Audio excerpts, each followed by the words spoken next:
Confusion नजर आ रहा है इस मुद्दे पे। अनुराग ठाकुर के बयान पर संसद के अंदर और बाहर घमासान मचा हुआ है। इस मामले पर जिस तरह से बयानबाजी हो रही है, उससे इस बात का अंदाजा लगाया जा सकता है कि अभी यह विवाद थमने वाला नहीं है। तो देखा आपने दर्शक, यहां जाति पर बात हो रही है, उधर आपको एक ऐसी खबर दिखाने वाला हूं जहां 4 गांव लापता हो गए दर्शक। और यह खबर कहां की है? जहां से राहुल गांधी जीते और फिर इस्तीफा दे दिया, नहीं पहुंचे अभी तक। लेकिन बड़ी बात क्या है, 4 गांव लापता हो गए दर्शक। और इसके लिए बड़ी बात यह है कि जो मौजूदा सरकार है वो जिम्मेदार है।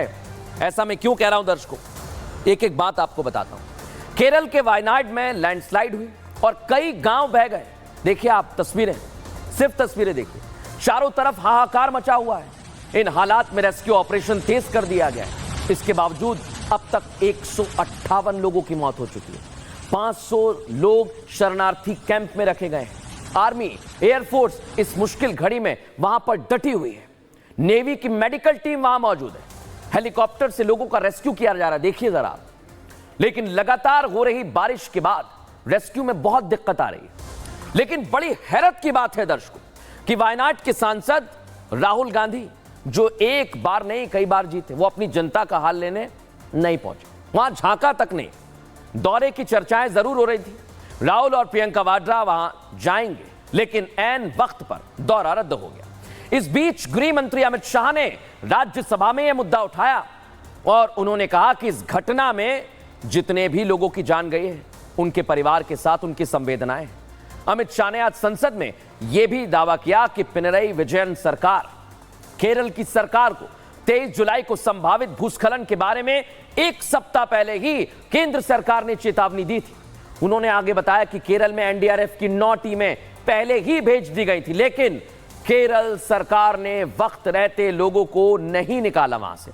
सुनिए गृह मंत्री अमित शाह ने क्या फैक्ट के साथ ये बातें कही।